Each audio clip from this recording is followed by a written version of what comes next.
তৈরির জন্য যেসব উপাদানগুলো আগে নিয়ে নিলাম তার মধ্যে ছিল নিম পাতা, সজিনা পাতা, জবা ফুল, বড়ুর পাতা, তুলসী পাতা, পুদিনা পাতা, তার সাথে একটা লেবুর কিছুটা অংশ, নয়নতারা ফুল, গোলাপের 2টা গোলাপের পাপড়ি, আরও ছিল মেহেদি পাতা, আর 2টা পেঁয়াজ, কিছুটা ঘাস, আর ছিল জবা ফুলের কয়েকটা পাতা, নয়নতারা ফুলের পাতাও ছিল, আরও ছিল কালোকেশি গাছের অনেকগুলো পাতা, পেয়ারার পাতা, আর শেষে ছিল অ্যালোভেরার পাতা।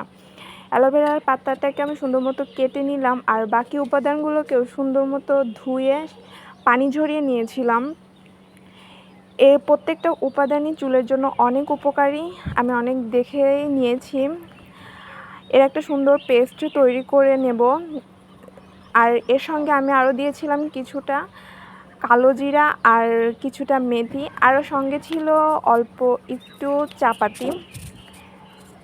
তার সঙ্গে আমি কিছুটা পানি দিয়ে এটা সুন্দর একটা পেস্ট তৈরি করে নিলাম। আর আমি নারকেল তেল তৈরি করব, তার জন্য আমার কাছে ছিল জুই নারিকেল তেল। এটার সঙ্গে আমি কিছুটা 7 অয়েল দিয়েছিলাম যাতে গন্ধটা সুন্দর হয়। চুলায় তেল দিয়ে মিক্সটা ওর মধ্যে দিয়ে হালকা আছে অনেকটা সময় ধরে নাড়তে নাড়তে যখন রঙটা পরিবর্তন হয়ে আসবে, তারপরে এটাকে ঠান্ডা করে আমি একটা ছাঁকনির সাহায্যে ছেঁকে নিলাম।